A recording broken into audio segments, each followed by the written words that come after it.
Hello बेटा जी, कैसे हैं आप सब लोग। होप यू बेटा बहुत अच्छे होंगे और अपने बोर्ड एग्जाम्स के लिए बहुत जोर शोर से प्रिपरेशन कर रहे होंगे। मैं भी हमेशा सोचता हूँ कि आपके लिए बहुत अच्छी इंफॉर्मेटिव और यूजफुल वीडियोस लेकर आऊं, ताकि आपका जो टाइम है उसका प्रॉपर यूटिलाइज हो जाए और आपके बोर्ड एग्जाम के लिए जो प्रिपरेशन है वो बहुत ही अच्छे लेवल की हो जाए। बेटा उसी सीरीज में मैं आज आपके लिए रेशियो एनालिसिस की वीडियो नंबर 2 लेकर आया हूँ। इसके ऊपर मैंने एक वीडियो बनाया था जिसमें मैंने 50 इंपॉर्टेंट एमसीक्यू कवर किए थे और वो पूरा का पूरा वीडियो जो था वो लिक्विडिटी रेशियो के ऊपर बेस्ड था। उसमें मैंने लिक्विडिटी रेशियो के 50 टॉप मोस्ट इंपॉर्टेंट क्वेश्चंस कराए थे जो एग्जाम में पूछे जा सकते हैं।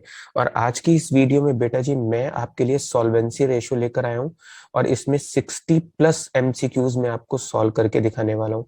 टोटल 62 एमसीक्यूज हैं और मैंने इस बात का पूरा ख्याल रखा है कि इस वीडियो को देखने के बाद आपको कभी किसी और वीडियो को देखने की जरूरत ही ना पड़े। इस वीडियो में मैंने 60 इंपॉर्टेंट एमसीक्यूज कवर किए हैं और इसके अलावा सारे रेशियोज को बहुत अच्छे से एक्सप्लेन किया है। जो भी सॉल्वेंसी रेशियो के अंदर 4 रेशियो आते हैं, debt equity ratio, proprietary ratio, assets to long term debt ratio और इंटरेस्ट कवरेज रेशियो, इन चारों से रिलेटेड 60 इंपॉर्टेंट एमसीक्यूज है और ए टू जेड सारी इंपॉर्टेंट बातों को कवर किया है। इस बात का मैंने पूरा ख्याल रखा है कि बोर्ड एग्जाम में आपसे जो भी इस टॉपिक से रिलेटेड सवाल पूछा जा सकता है वो सारे इंपॉर्टेंट टॉपिक को मैंने इस एक वीडियो में कवर अप किया है। बेटा जी वीडियो थोड़ा बड़ा जरूर हो जाएगा क्योंकि पहले मैंने रेशियोज को समझाया है, उनको एक्सप्लेन किया है और उसके बाद मैंने 60 एमसीक्यू सॉल्व करके दिखाया है। तो वीडियो लिटिल बिट 1 घंटे के आसपास का हो जाएगा। तो लेकिन ये वीडियो देखने के बाद डैम श्योर आपका सॉल्वेंसी रेशियो अल्टीमेट सॉलिड हो जाएगा और आपको फिर किसी और किताब को देखने की या पढ़ने की जरूरत नहीं है। जब आप ये वीडियो देखें तो कोशिश करिएगा कि आप इसके नोट्स बना लें। इसका एक अच्छा तरीका ये है कि आप बीच बीच में स्क्रीनशॉट ले लीजिए जो चीज आपको इंपॉर्टेंट लगती है और उसको एक जगह पे बाद में नोट डाउन कर लीजिएगा अपने नोट्स में। डन बेटा जी। तो वीडियो डेफिनेटली आपको बहुत अच्छा लगने वाला है और इस वीडियो को देखने के बाद आप डेफिनेटली मुझसे टर्नओवर रेशियो और प्रॉफिटेबिलिटी रेशियो के पार्ट की डिमांड बहुत जल्दी से करने वाले हैं कि नेक्स्ट पार्ट कब आ रहा है। तो चलिए बेटा जी टाइम वेस्ट नहीं करते हैं, अपना वीडियो स्टार्ट करते हैं। जी बेटा जी चलिए आइए अपनी मेन क्लास स्टार्ट करते हैं। थोड़ा सा बेसिक बता देता हूँ फिर हम अपना मेन सॉल्वेंसी रेशियो सॉल्व करना शुरू करेंगे। बेटा जी आप जानते हो कि रेशियो एनालिसिस में जो टाइप्स ऑफ रेशियोज होते हैं वो 4 तरीके के मेजरली रेशियोज होते हैं। क्लास 12th में रेशियोज को 4 पार्ट में डिवाइड किया है। नंबर 1 होता है लिक्विडिटी रेशियो, जो हम किसी भी कंपनी की शॉर्ट टर्म फाइनेंशियल पोजीशन को जज करने के लिए कैलकुलेट करते हैं। यानी अगर हमें किसी कंपनी की short term financial position measure करनी है तो उसके लिए लिक्विडिटी रेशियो कैलकुलेट करते हैं। इसके बारे में मैंने एक प्रीवियस वीडियो बनाया हुआ है जिसमें मैंने इंपॉर्टेंट 50 एमसीक्यू सॉल्व करके दिखाए थे। यहाँ पर बेटा जी इसमें एक करंट रेशियो कैलकुलेट करते हैं और एक लिक्विड रेशियो। सॉल्वेंसी रेशियो अगर हमें किसी कंपनी की लॉन्ग टर्म फाइनेंशियल पोजीशन को मेजर करना होता है तो हम सॉल्वेंसी रेशियो कैलकुलेट करते हैं। यहाँ पर हम ये देखते हैं कि कंपनी अपने लॉन्ग टर्म ऑब्लिगेशंस को पे करने के लिए फाइनेंशियली कितना स्ट्रांग है। इसमें बेटा जी टोटल 4 तरह के रेशियोज कैलकुलेट करते हैं जो अभी हम सीखेंगे। Number 1 debt equity ratio, number 2 proprietary ratio, number 3 total assets to debt ratio और इसके अलावा इंटरेस्ट कवरेज रेशियो। ये 4 रेशियो बेटा जी इसके अंदर हम अभी आगे सीखने वाले हैं। उसके बाद तीसरे नंबर पे आता है टर्नओवर रेशियो। यहाँ पर बेटा जी जो टर्नओवर रेशियो होते हैं इसमें जो भी हम रेशियोज कैलकुलेट करते हैं वो टर्नओवर के बेसिस पे करते हैं। टर्नओवर को हम सेल्स या रेवेन्यू फ्रॉम ऑपरेशन बोलते हैं। इसमें बेटा जी क्रेडिटर टर्नओवर रेशियो आता है, फिक्स्ड एसेट्स टर्नओवर रेशियो आता है, वर्किंग कैपिटल टर्नओवर रेशियो आता है, इन्वेंट्री टर्नओवर रेशियो आता है, ट्रेड रिसीवेबल टर्नओवर रेशियो आता है। इसके अलावा एवरेज कलेक्शन पीरियड आता है, ट्रेड पेबल टर्नओवर रेशियो, इस तरह के रेशियोस इसमें कैलकुलेट होते हैं। और उसके बाद 4th नंबर पे आता है प्रॉफिटेबिलिटी रेशियो, जहां पर हम कंपनी की प्रॉफिटेबिलिटी को कैलकुलेट करते हैं। जैसे ग्रॉस प्रॉफिट रेशियो निकालना सीखते हैं, नेट प्रॉफिट रेशियो निकालना सीखते हैं। इसके अलावा operating profit ratio, operating ratio, return on investment, done, ROI निकालना सीखते हैं।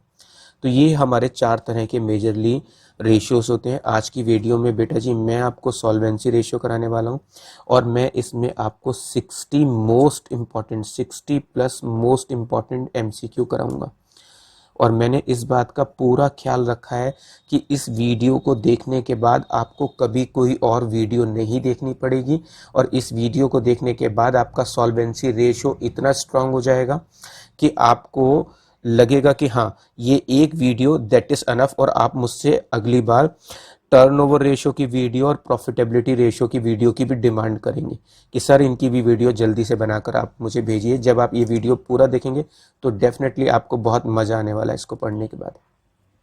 चलिए बेटा, ये तो बेटा मैं आपको बता चुका हूँ कि सॉल्वेंसी रेशो जो है किसी भी कंपनी की लॉन्ग टर्म फाइनेंशियल पोजीशन को जज करने के लिए कैलकुलेट किया जाता है। इससे हमें ये पता चलता है कि कंपनी अपनी लॉन्ग टर्म फाइनेंशियल पोजीशन को पे करने में फाइनेंशियली कितनी कैपेबल है। डन बेटा जी, सॉल्वेंसी रेशियो के अंदर टोटल 4 तरह के रेशियो कैलकुलेट होते हैं। Number 1 debt equity ratio.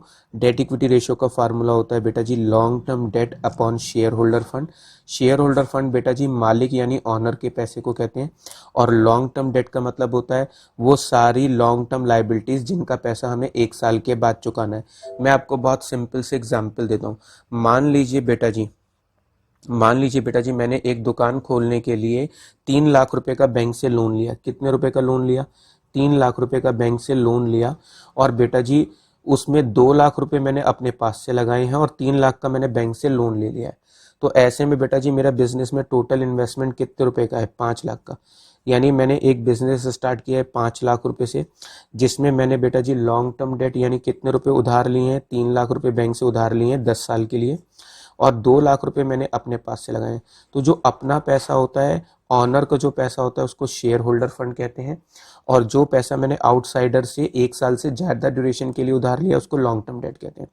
तो डेट इक्विटी रेशियो में हम उधार और अपने पैसे का रिलेशनशिप देखते हैं। फार्मूला है long term debt upon share holder fund. मैंने उधार लिया है 3 लाख रुपए, मेरा खुद का पैसा है 2 लाख रुपए, इसका जो रेशियो है बेटा जी वो आ रहा है 3:2। वैसे इसका जो आइडल रेशियो होता है बेटा जी वो एनसीईआरटी में दिया हुआ है 2:1, लेकिन लेटेस्टली अगर हम सीए के स्टूडेंट्स को पढ़ा रहे हैं या कॉम्पिटिटिव एग्जाम्स में पढ़ा रहे हैं तब हम बताते हैं 1:1, लेकिन अगर आप 12th क्लास के स्टूडेंट हैं तो आप 2:1 मानिएगा। यानी कि जो डेट इक्विटी का रेशियो का आइडल रेशियो होता है वो 2:1 होता है। डन। यहाँ पर जो डेट इक्विटी रेशियो है ये किसी कंपनी की लॉन्ग टर्म फाइनेंशियल पोजीशन को मेजर करने के लिए कैलकुलेट किया जा रहा है। दूसरे नंबर पे आता है बेटा जी प्रॉपर्टी रेशियो, यानी हम यहाँ पर देख रहे हैं कि शेयर होल्डर फंड यानी मालिक का हिस्सा, टोटल एसेट्स यानी हम ये देख रहे हैं कि कुल प्रॉपर्टी में मालिक का हिस्सा कितना है। बेटा जी मैंने बिजनेस में 5 लाख रुपए लगाए हैं, तो हमारे बिजनेस की टोटल एसेट्स कितनी हो गई? 5 लाख रुपए की, और इसके अलावा इसमें मालिक का पैसा कितना इन्वेस्ट है? 2 लाख रुपए का। तो यानी कि टोटल बिजनेस में मालिक का कितना पैसा इन्वेस्ट है? 40%। इसका मतलब इस बिजनेस में मालिक की हिस्सेदारी, ऑनर की हिस्सेदारी 40% की है। इसके अलावा total assets to long term debt ratio, बेटा जी हमारे बिजनेस की टोटल एसेट्स कितनी है? 5 लाख रुपए की, और लॉन्ग टर्म डेट कितना है? 3 लाख रुपए का।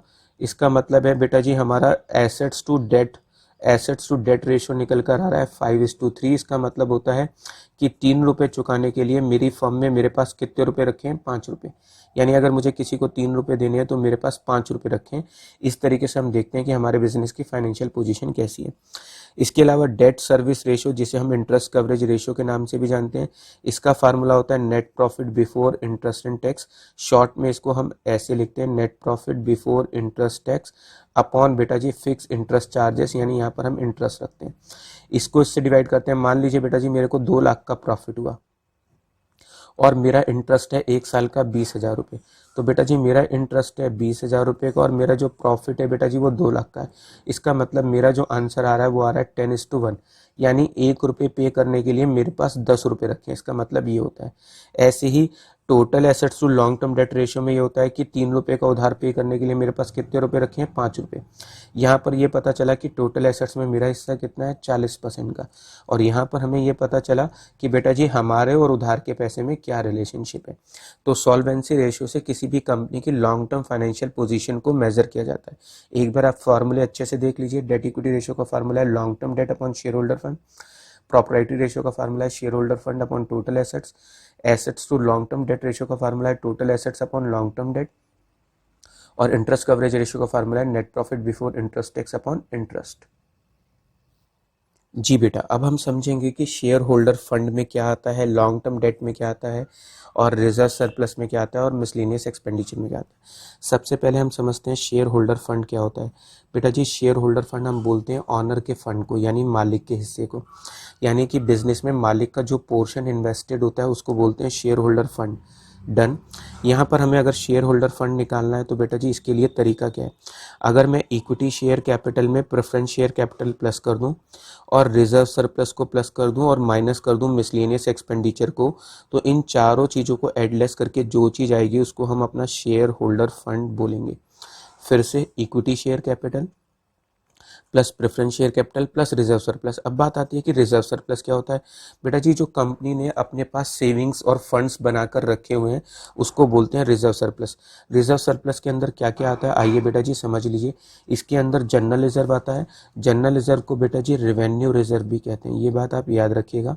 कई बार क्या होता है, टीचर अलग नाम दे देता है और वो हमें पता नहीं होता तो हम गलती कर देते हैं या कंफ्यूज हो जाते हैं। तो रिजर्व एंड सरप्लस के अंदर जनरल रिजर्व या रिवेन्यू रिजर्व आता है और फिर कैपिटल रिजर्व आता है।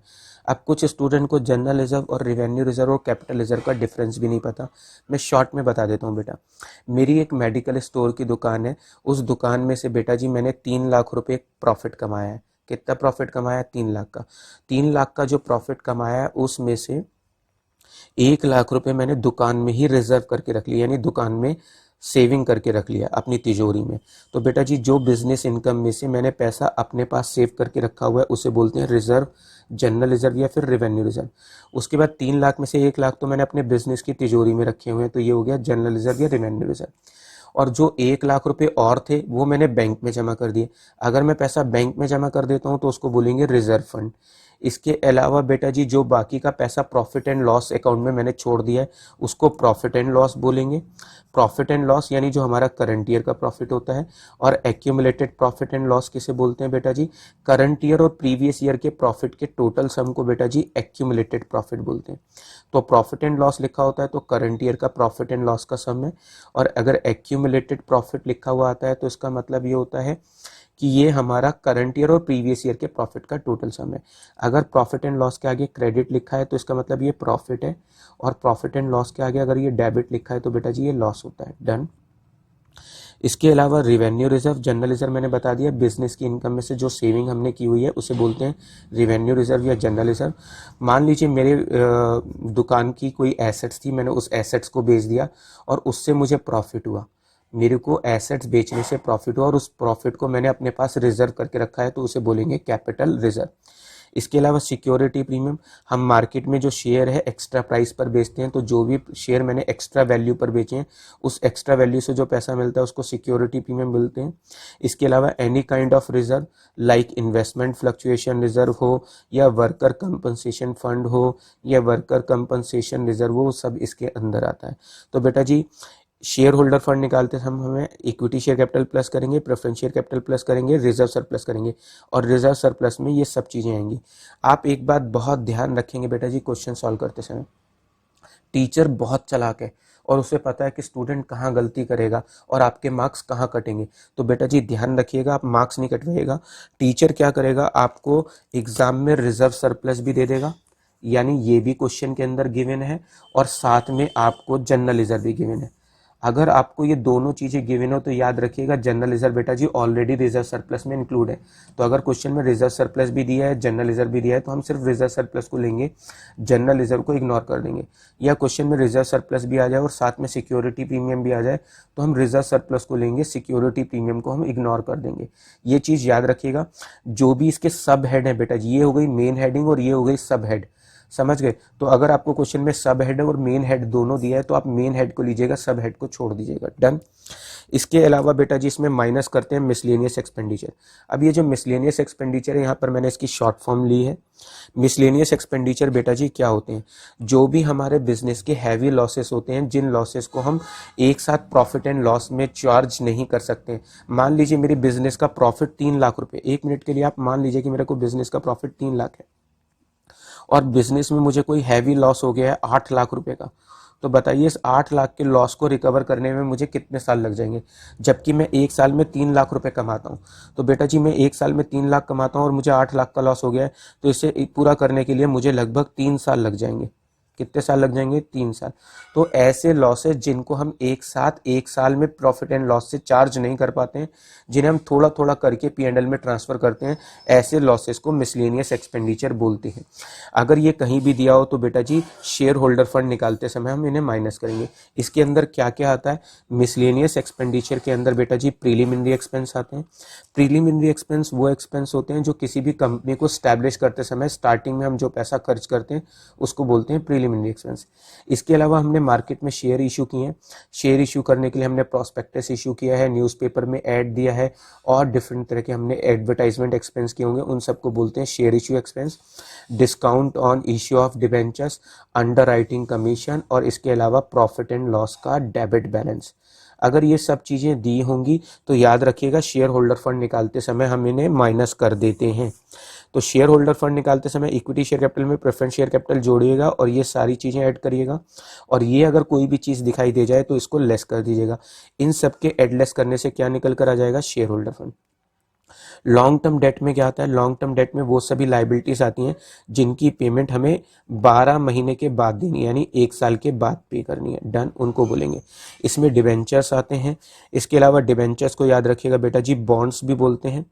इसके अलावा पब्लिक डिपॉजिट, अगर मैंने पब्लिक से कोई डिपॉजिट एक्सेप्ट की हुई है तो वो बैंक लोन, चाहे वो सिक्योर्ड लोन हो या अनसिक्योर्ड लोन हो, कोई भी लॉन्ग टर्म प्रोविजन, अगर मैंने कोई लॉन्ग टर्म प्रोविजन बनाया हुआ है लाइक प्रोविडेंट फंड, जैसे वर्कर की सैलरी से हम पैसा काट लेते हैं कि उनकी रिटायरमेंट पे पेमेंट देंगे, वापस दे देंगे, तो उसको प्रोविडेंट फंड बोलते हैं। कोई भी क्रेडिटर जिनसे 12 महीने से ज़्यादा ड्यूरेशन का हमने उधार लिया हुआ है, या ऐसा कोई भी लोन बेटा जी जो 12 महीने से ज़्यादा ड्यूरेशन के लिए लिया है, वो सभी चीज़ें लॉन्ग टर्म डेट के अंदर आएंगी। तो मैंने यहाँ पर बता दिया share holder fund, long term date, reserve surplus और मिसलेनियस एक्सपेंडिचर क्या होते हैं। कुछ टर्म्स हैं जो हमेशा आपको आनी चाहिए अगर आप इस टॉपिक पे मास्टर बनना चाहते हैं, कमांड बनाना चाहते हैं अपनी। तो बेटा जी याद रखिएगा total debt is equal to long term debt plus CL होता है। टोटल डेट को बेटा जी टोटल एक्सटर्नल लाइबिलिटी भी कहते हैं, टोटल एक्सटर्नल लाइबिलिटी भी कहते हैं, याद रखिएगा बेटा जी एक्सटर्नल लाइबिलिटी। याद रखिएगा बेटा जी शेयर होल्डर फंड को इंटरनल लाइबिलिटी बोलते हैं, इंटरनल लाइबिलिटी बोलते हैं, और लॉन्ग टर्म डेट को बेटा जी एक्सटर्नल लाइबिलिटी बोलते हैं। लॉन्ग टर्म और करंट लाइबिलिटी को एक्सटर्नल लाइबिलिटी बोलते हैं। डन। तो बेटा जी total debt is equal to long term debt plus current liability होता है। कैपिटल एम्प्लॉयड निकालने के 2 तरीके होते हैं। Long term fund, long term date में शेयर होल्डर फंड जोड़ दें, यानी इन दोनों को जोड़ दें तो कैपिटल एम्प्लॉयड आ जाएगा, या फिर आप फिक्स्ड एसेट्स में ट्रेड इन्वेस्टमेंट जोड़ दीजिए, करंट एसेट जोड़ दीजिए, करंट लाइबिलिटी घटा दीजिए, तो क्या निकल कर आ जाएगा हमारे पास? कैपिटल एम्प्लॉयड आ जाएगा। करंट एसेट्स करंट लाइबिलिटी के डिफरेंस को वर्किंग कैपिटल बोलते हैं, इसलिए फिक्स्ड एसेट्स में वर्किंग कैपिटल जोड़ दीजिए तो भी कैपिटल एम्प्लॉयड आ जाएगा। याद रखिएगा total assets is equal to क्या है? Fixed assets plus investment plus current assets. या फिर बेटा जी total assets is equal to क्या होता है? टोटल लाइबिलिटी, और total liability is equal to होता है share holder fund plus long term debt plus CL। अगर आपको ये चीज़ याद रहेगी कि total liability is equal to share holder fund plus long term debt plus CL होता है, तो मैं आपको डेफिनेटली श्योरिटी दे रहा हूं कि आप मैक्सिमम 95% क्वेश्चन सॉल्व कर देंगे इस टॉपिक के। अगर आपको ये याद रहेगा कि total liability is equal to share holder fund plus long term debt plus CL, और capital employed is equal to long term debt plus share holder fund होता है, या fixed asset plus trade investment plus CA minus CL होता है। बेटा जी आप चाहें तो इसका स्क्रीनशॉट खींच लीजिए और अपने रजिस्टर में नोट्स बना लीजिएगा, क्योंकि आपके लिए ये बहुत ही इंपॉर्टेंट नोट्स हैं जो आपको कहीं भी नहीं मिलेंगे किसी और वीडियो में। डन बेटा जी। तो चलिए आइए अब हम अपने मेन क्वेश्चन शुरू करते हैं। जी बेटा अब हम शुरू करेंगे अपने 60 plus most important MCQ, 60 plus most important MCQ शुरू करेंगे। और देखिएगा आप एट द एंड वीडियो के बाद आप ये जरूर बोलेंगे कि सर हमको इसका थर्ड और फोर्थ पार्ट जल्दी से बनाकर दो। चलिए बेटा जी आइएगा 60 मोस्ट इंपॉर्टेंट MCQ शुरू करते हैं सॉल्वेंसी रेशो के। यहाँ पर दिया है long term solvency is indicated by, इनमें से कौन सा लॉन्ग टर्म सॉल्वेंसी रेशो में कवर अप होगा? Current ratio, quick ratio, net profit ratio, debt equity ratio. इसका आंसर है बेटा जी debt equity ratio. Long term solvency is indicated by proprietary ratio, interest coverage ratio, debt equity ratio. आप जानते हैं long term solvency के अंदर 4 ratio आते हैं, debt equity ratio, proprietary ratio, total assets to debt ratio, interest coverage ratio. तो इसका answer हो गया बेटा जी D ऑल ऑफ अबव। यहाँ पर पूछा है लॉन्ग टर्म सॉल्वेंसी रेशियो में indicated by proprietary ratio, total assets to debt ratio, debt equity ratio या ऑल ऑफ अबव। इसका आंसर हो जाएगा ऑल ऑफ अबव। ये तीनों के तीनों लॉन्ग टर्म सॉल्वेंसी रेशियो में कवर अप होते हैं। डेट इक्विटी रेशियो क्या है? Date equity ratio solvency ratio है। मैं यहाँ पर आपको ये दिखा रहा हूँ कि एक एमसीक्यू कितने तरीके से एग्जाम में पूछा जा सकता है। डेट इक्विटी रेशियो का फार्मूला होता है long term debt upon share holder fund. इसका आंसर है ए। यहाँ पर दिया है long term date includes. Long term date में क्या आता है? लॉन्ग टर्म डेट में डिवेंचर आते हैं, पब्लिक डिपॉजिट भी आता है, बैंक लोन भी आता है। इसका आंसर हो गया डी। लॉन्ग टर्म डेट में क्या इंक्लूड होता है? डिवेंचर आते हैं, हाँ जी सर। इसके अलावा क्रेडिटर जो जिनका पेमेंट 12 महीने के बाद करना है वो भी इंक्लूड होता है। पब्लिक डिपॉजिट जो हमने पब्लिक से एक्सेप्ट किए वो भी आते हैं। तो इसका आंसर है डी। यहाँ पर लिखा है long term date not include. इनमें से क्या चीज़ लॉन्ग टर्म डेट में इंक्लूड नहीं होती है? डिवेंचर आते हैं, इसके अलावा पब्लिक डिपॉजिट आती है, 12% बॉन्ड्स आते हैं, बॉन्ड्स डिवेंचर का दूसरा नाम है, ट्रेड पेबल नहीं आते हैं। तो इसका आंसर हो गया बेटा जी बी। यहाँ पर पूछा है कि which statement is correct about long term debt. Total debt में से करंट लायबिलिटी घटा दें, हाँ जी बेटा। Total debt is equal to होता है long term debt plus CL. अगर मैं टोटल डेट में से सीएल घटा दूं तो बेटा जी लॉन्ग टर्म डेट आ जाएगा। ये स्टेटमेंट करेक्ट है। यहाँ पर लिखा है कैपिटल एम्प्लॉयड। बेटा जी capital employed is equal to होता है share holder fund plus long term debt. अगर मैं कैपिटल एम्प्लॉयड में से शेयर होल्डर फंड घटा दूं तो लॉन्ग टर्म डेट आ जाएगा, हाँ जी सर ये भी ठीक है। एक्सटर्नल डेट में से शॉर्ट टर्म डेट घटा दूं, बेटा जी एक्सटर्नल डेट जो हम बोलते हैं वो long term debt plus current liability यानी शॉर्ट टर्म डेट के टोटल को बोलते हैं। अगर एक्सटर्नल डेट में से शॉर्ट टर्म डेट घटा दें तो लॉन्ग टर्म डेट आ जाएगा, हाँ जी। तो बेटा जी इसका आंसर है डी। इसके अलावा शेयर होल्डर फंड में क्या इंक्लूड होता है? इक्विटी शेयर कैपिटल आती है, प्रेफरेंस शेयर कैपिटल आती है, रिजर्व सरप्लस आता है। इसका आंसर है डी ऑल ऑफ अबव। बेटा जी आप चाहें तो इसका स्क्रीनशॉट खींच लीजिएगा आप ताकि इसके नोट्स बना पाए। जी बेटा आइए आगे चलते हैं। शेयर होल्डर फंड में इंक्लूड होता है जनरल रिजर्व, कैपिटल रिजर्व और सिक्योरिटी प्रीमियम। हाँ जी बेटा ये सब के सब इंक्लूड होते हैं। तो इसका आंसर हो गया डी ऑल ऑफ अबव। यहाँ पर लिखा है आपको बताना है शेयर होल्डर फंड से रिलेटेड कौन सा स्टेटमेंट सही है। Total liability is equal to, याद रखिएगा बेटा जी, share holder fund plus long term debt plus CL को बोलते हैं और इन दोनों को जोड़ दें तो टोटल डेट आ जाएगा। तो टोटल लायबिलिटी में से अगर मैं लॉन्ग टर्म डेट घटा दूं तो शेयर होल्डर फंड आ जाएगा। ये स्टेटमेंट ठीक है। Capital employed is equal to share holder fund plus long term debt होता है। तो अगर मैं कैपिटल एम्प्लॉयड में से लॉन्ग टर्म डेट घटा दूं शेयर होल्डर फंड आ जाएगा। ये स्टेटमेंट ठीक है। टोटल लायबिलिटी में से एक्सटर्नल डेट घटा दूं, बेटा जी हो गए टोटल लायबिलिटी। इन दोनों को एक्सटर्नल डेट या टोटल डेट बोलते हैं। तो टोटल लायबिलिटी में से एक्सटर्नल लायबिलिटी घटा दूं तो शेयर होल्डर फंड आ जाएगा। ये स्टेटमेंट भी ठीक है। तो इसका आंसर है डी।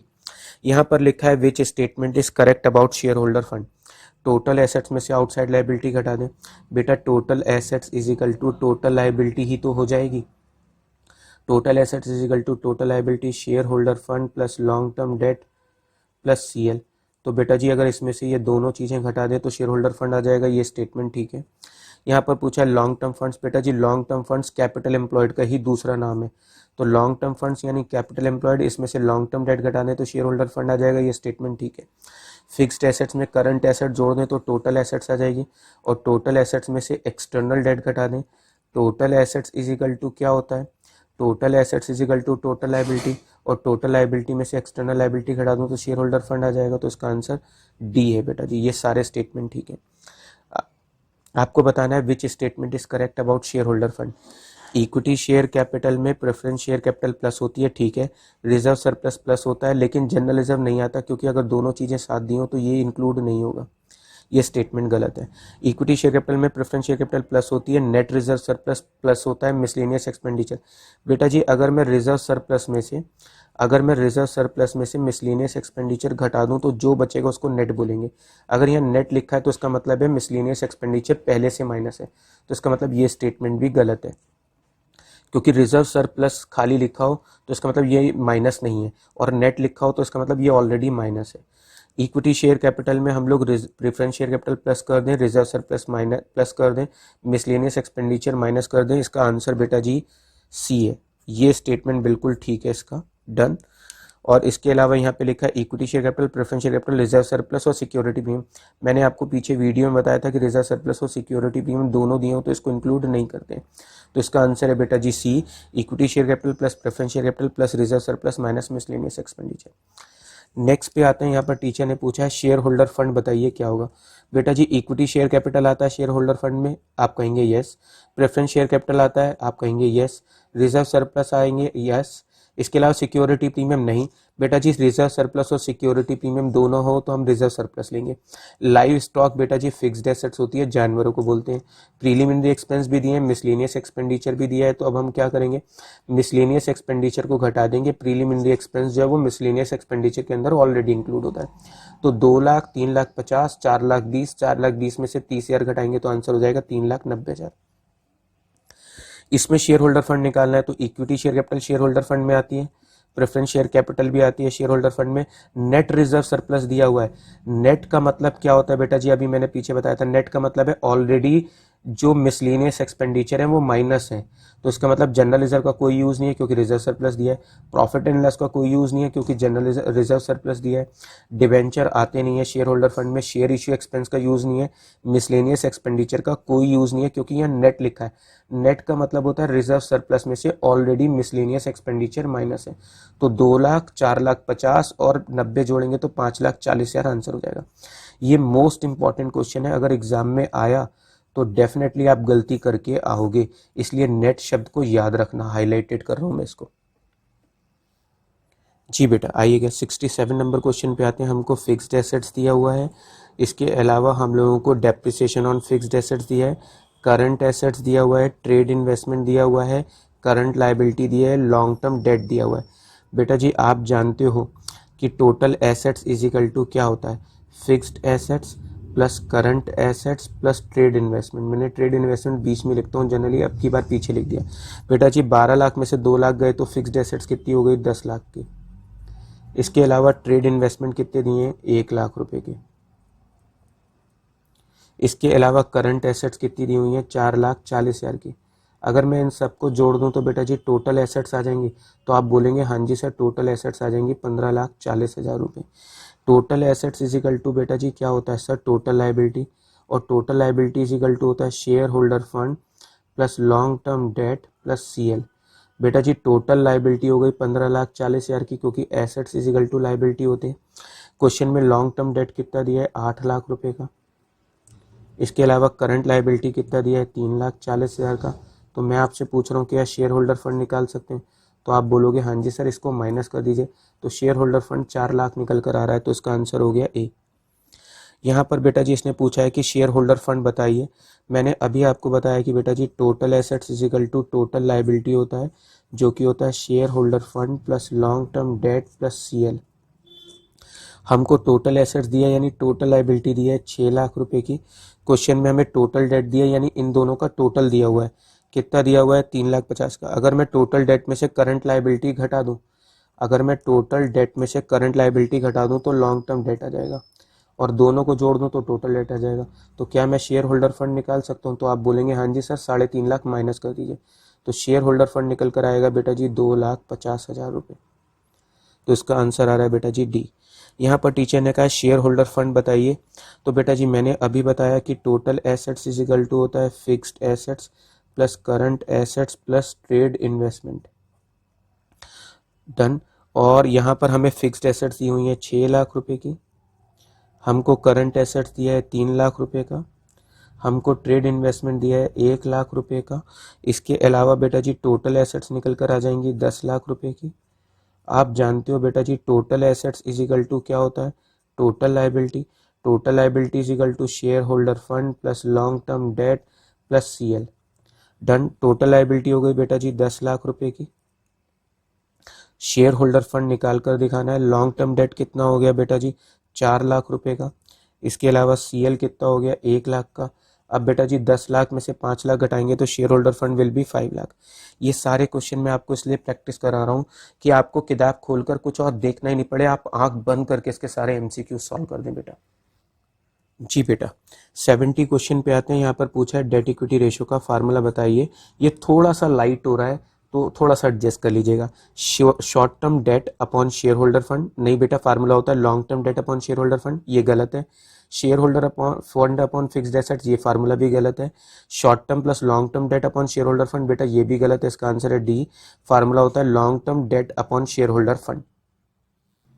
जी बेटा, इस वीडियो को रिकॉर्ड करते समय लाइट चली गई है, तो मे बी लिटिल बिट आपको थोड़ा सा लाइट इश्यू हो सकता है। डन।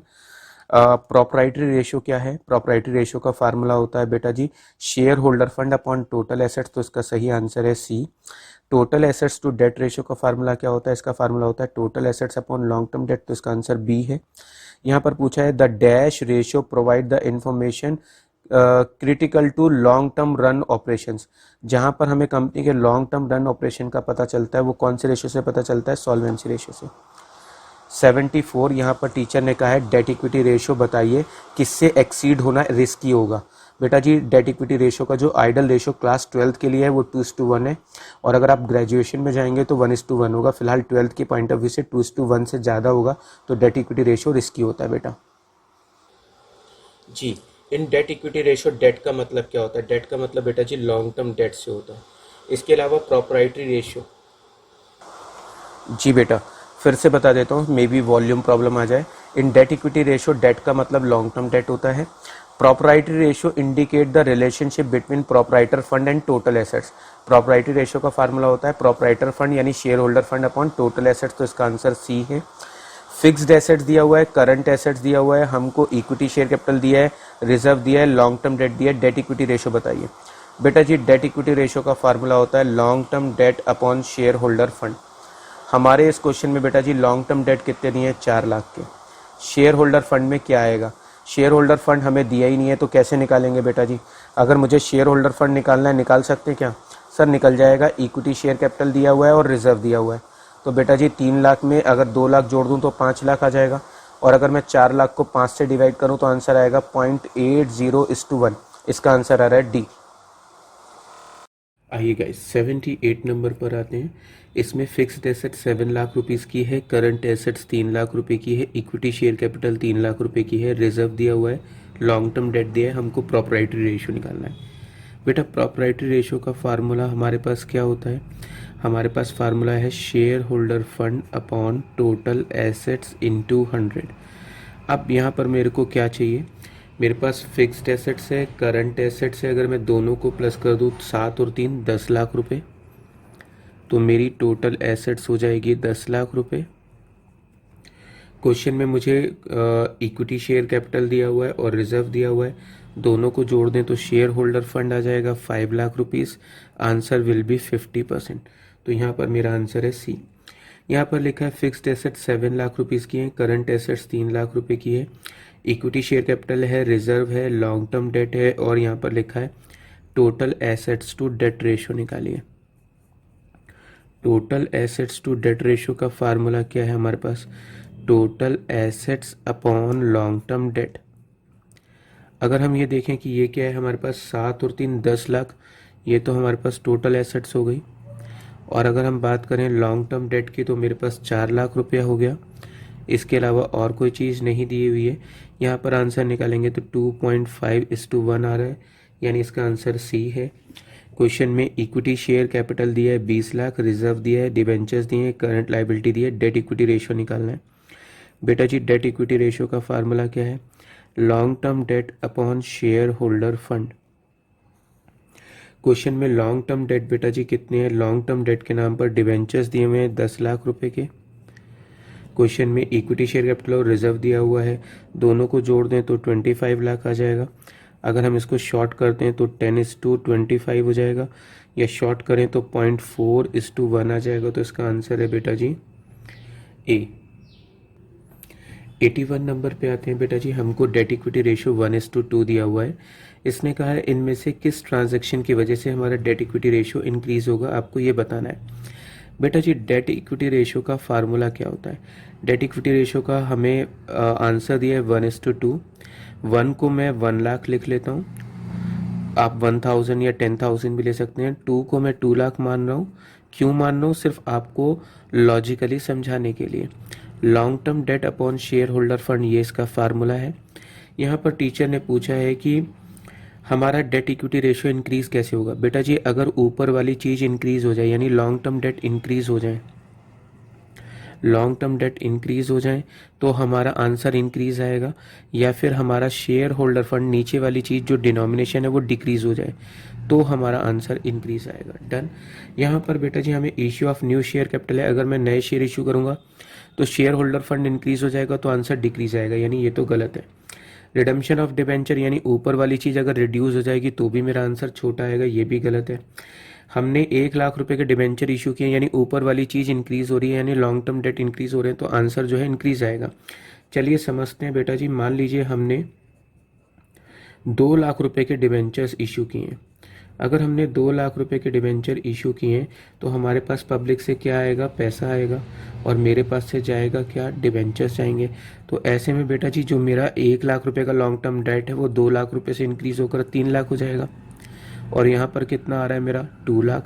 तो अब मेरा आंसर क्या आएगा, मेरा आंसर आएगा 3:2 यानी 1.5:1। पहले आंसर आ रहा था 1:2, अब आ रहा है 1.5:1 या 3:2, यानी पहले के कंपैरेटिवली मेरा आंसर इंक्रीज हो रहा है। तो इसका आंसर है बेटा जी सी। इसने कहा है लॉन्ग टर्म डेट और शेयर होल्डर फंड का जो सेटिस्फैक्ट्री रेशियो होता है वो क्या होता है, वो 2:1 है। बेटा अगर यही टॉपिक मैं ग्रेजुएशन में या फिर सीए के स्टूडेंट को पढ़ा रहा होता तब मैं 1:1 लेता, लेकिन फिलहाल 12th की एनसीईआरटी में इसका जो आइडल रेशियो है वो 2:1 दिया हुआ है। क्वेश्चन में यहाँ पर हमको डेट इक्विटी रेशियो निकालना है बेटा जी। डेट इक्विटी रेशियो का फार्मूला क्या है, डेट इक्विटी रेशियो का फार्मूला है long term debt upon share holder fund. बेटा जी यहाँ पर लॉन्ग टर्म डेट में क्या आने वाला है, लॉन्ग टर्म डेट में तो बस मुझे डिबेंचर्स नज़र आ रहे हैं 3 लाख रुपीज़ के।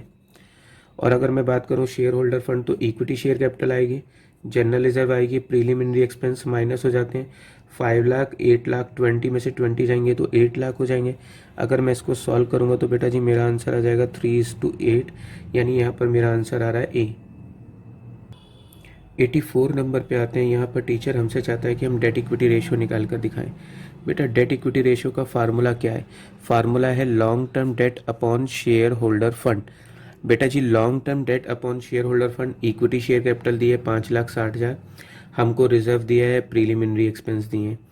इसके अलावा अगर मैं 5,60,000 और 4,30,000 में से 40,000 को माइनस कर दूं तो हमारे पास आएगा 9,90,000 में से घटाएंगे तो 9,50,000। इसके अलावा हमारे पास करंट लायबिलिटी है, डिबेंचर है और बैंक लोन है। डिबेंचर और bank loan long term date में आते हैं। बेटा जी ये आ जाएगा 2,37,500। अगर मैं इसको सॉल्व करूंगा तो आंसर आएगा 1:4 या 0.25:1 भी आंसर आ सकता है। तो इसका आंसर है बेटा जी ए। यहाँ पर टीचर चाहता है कि हम उसको प्रोपराइटरी रेशियो कैलकुलेट करके बताएं। बेटा जी प्रोपराइटरी रेशियो का फार्मूला क्या होता है, share holder fund upon long term date. Question में बेटा जी ध्यान से रखिएगा, सॉरी नीचे आएगा बेटा जी टोटल एसेट्स इंटू 100 भी रहेगा। डन। यहाँ पर बेटा जी हमको इक्विटी शेयर कैपिटल दिया हुआ है, इसके अलावा हमको P&L का डेबिट बैलेंस है। डेबिट बैलेंस का मतलब होता है ये लॉस है, इसको हम माइनस करेंगे। 6 लाख में से 40,000 घटा देते हैं तो बेटा बचेगा 5,60,000 share holder fund. Total assets कैसे निकलेगी बेटा जी, यहाँ पर share holder fund plus long term debt plus बेटा जी CL, क्योंकि सारी लाइबिलिटी का sum equal to total assets होगा। तो शेयर होल्डर फंड तो मेरे पास 5,60,000 रुपये हो गया। लॉन्ग टर्म डेट की बात करें तो 2,40,000 हो गया। करंट लाइबिलिटी की बात करें तो 0 हो गया, वो दी नहीं हुई है। तो 7 और 1 8 लाख रुपए हो गया। अगर मैं इसको परसेंटेज में कैलकुलेट करता हूँ तो बेटा जी आंसर आएगा 70%, यानी यहाँ पे मेरा आंसर डी आ रहा है। यहाँ पर हमको टीचर अगेन चाहता है कि हम उसको प्रॉपराइटरी रेशियो कैलकुलेट करके दिखाएं। तो बेटा जी प्रॉपराइटरी रेशियो का फार्मूला होता है share holder fund upon total assets. यहाँ पर बेटा जी फिक्स्ड एसेट्स दिए हैं, करंट एसेट्स दी हुई हैं। अगर मैं फिक्स्ड एसेट्स और करंट एसेट्स को जोड़ लूँ 3,30,000, 4,20,000, 5,20,000, तो टोटल एसेट्स तो मुझे 5,20,000 नज़र आ रही हैं।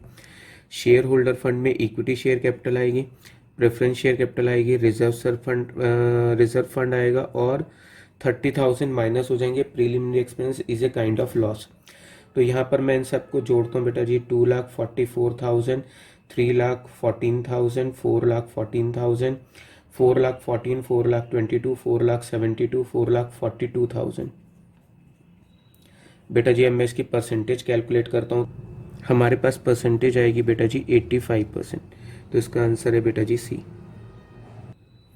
जी बेटा, हमें इस क्वेश्चन में 87 में total assets to debt ratio निकालना है। बेटा जी इसका फार्मूला क्या है? इसका फार्मूला है total assets to debt ratio का फार्मूला क्या है? हमारे पास फार्मूला है बेटा जी total assets upon long term debt. ये हमारे पास फार्मूला है।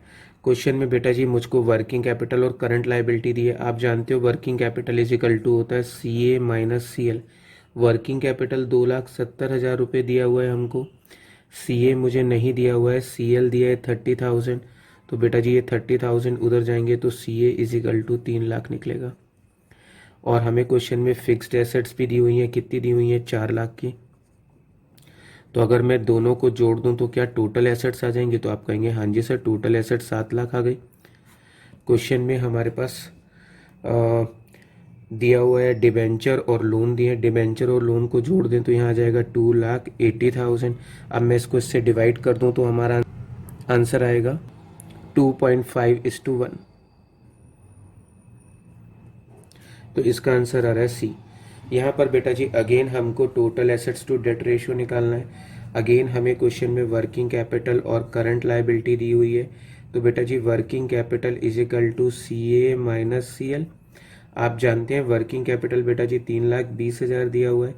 CA मुझको नहीं मालूम है लेकिन CL मालूम है 1,40,000 है। अगर मैं इसको उधर ले जाके प्लस कर दूं तो CA आ जाएगा। तो आप कहेंगे सर 4,60,000 रुपये का CA आ गया। इसमें फिक्स्ड एसेट्स जोड़ दें 2,60,000 रुपये। तो क्या हमारे पास टोटल एसेट्स आ जाएंगी? तो आप कहेंगे हाँ जी सर, टोटल एसेट्स आ जाएंगी 7,20,000 रुपये की। तो बेटा जी हमारे पास फार्मूला क्या है? Total assets to debt ratio. ये हमारे पास फार्मूला है बेटा जी। तो क्या करें sir? Total assets upon long term date कर दीजिए।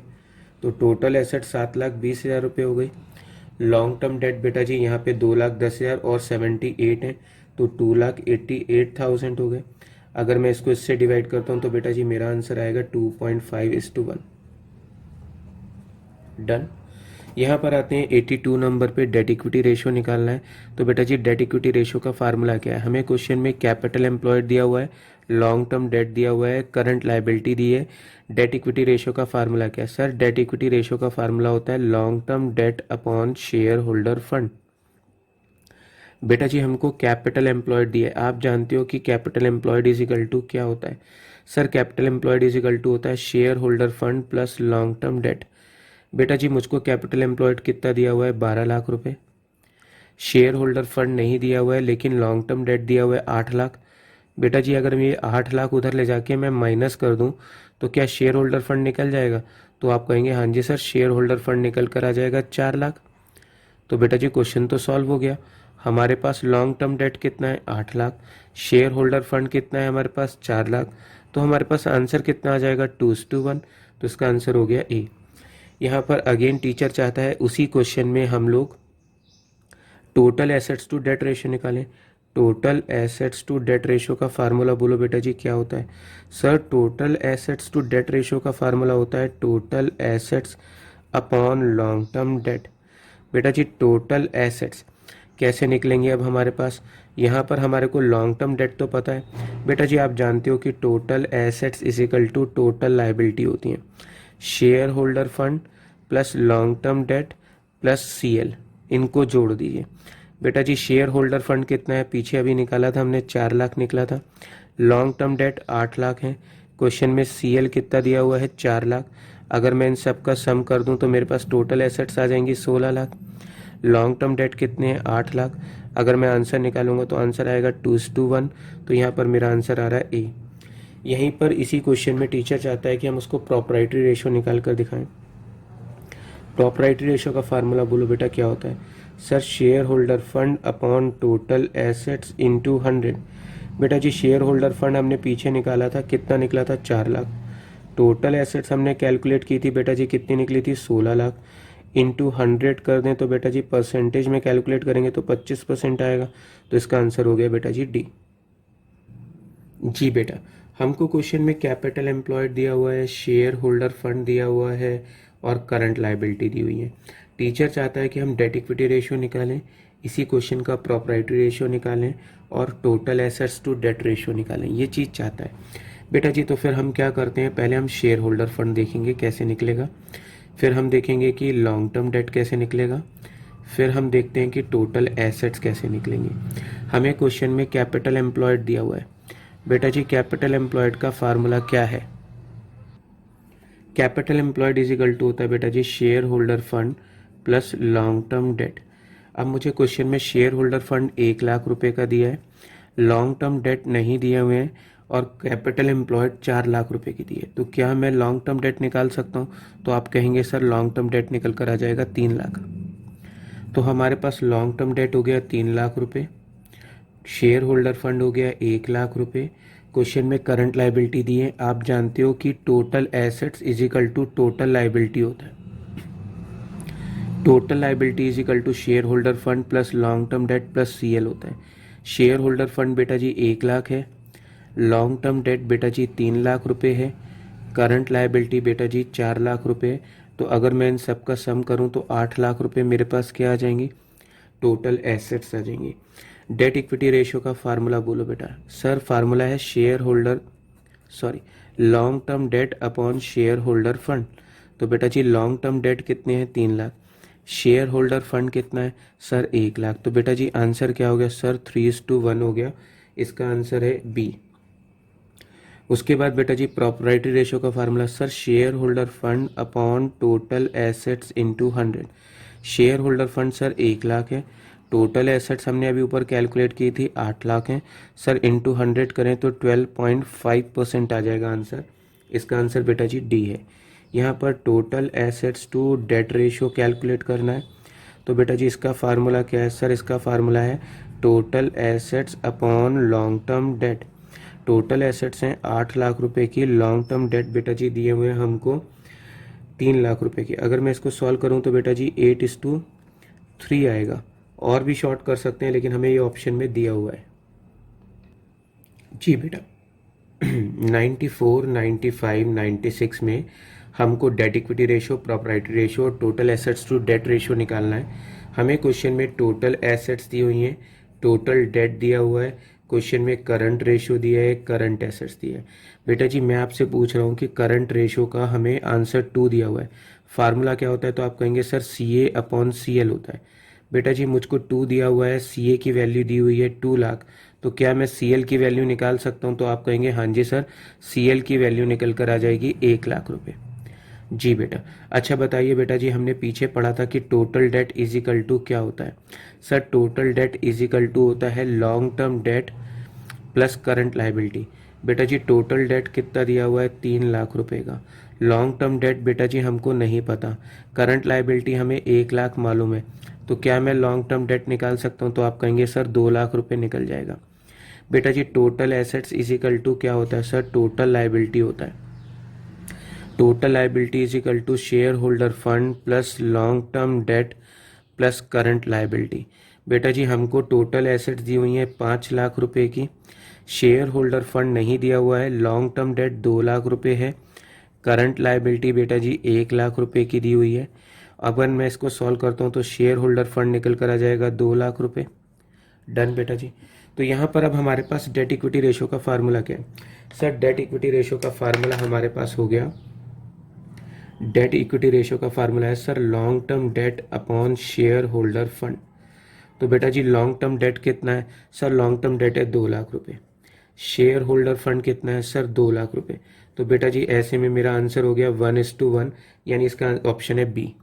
उसके बाद हमको प्रॉपर्टी रेशियो निकालना है, इसका formula sir share holder fund upon total assets into 100 होता है। तो शेयर होल्डर फंड कितना है 2,00,000 रुपए, और टोटल एसेट्स हमें क्वेश्चन में दी हुई है 5,00,000 रुपए। अगर निकालें तो आंसर आएगा 40%, तो इसका आंसर हो गया A. Total assets to debt ratio का फार्मूला बताओ बेटा जी क्या होता है? सर फार्मूला होता है हमारे पास total assets upon long term debt. तो टोटल एसेट्स बेटा जी 5,00,000 हो गई, लॉन्ग टर्म डेट हो गए बेटा जी 2,00,000 रुपए के, तो आंसर आ जाएगा सर 2.5:1। तो बेटा जी इसका आंसर हो गया सी। बेटा जी हमारे को 97, 98, 99 में debt equity ratio, property ratio, total assets to debt ratio calculate करना है इस सारी इन्फॉर्मेशन के बेसिस पे। अब मुझे क्वेश्चन सॉल्व करने के लिए क्या क्या चीज़ चाहिए, मुझे शेयर होल्डर फंड मालूम होना चाहिए, लॉन्ग टर्म डेट मालूम होना चाहिए, मुझे टोटल एसेट्स मालूम होनी चाहिए, ये सब चीज़ें मुझे पता होनी चाहिए। बेटा जी मुझे क्वेश्चन में फिक्स्ड एसेट्स दी हुई हैं, लॉन्ग टर्म ट्रेड इन्वेस्टमेंट दिए हुए हैं और करंट एसेट्स दिए हैं, यानी कि 10 लाख, 2 लाख और 4 अगर मैं जोड़ दूं तो टोटल एसेट्स हो जाएंगी 16 लाख। डन।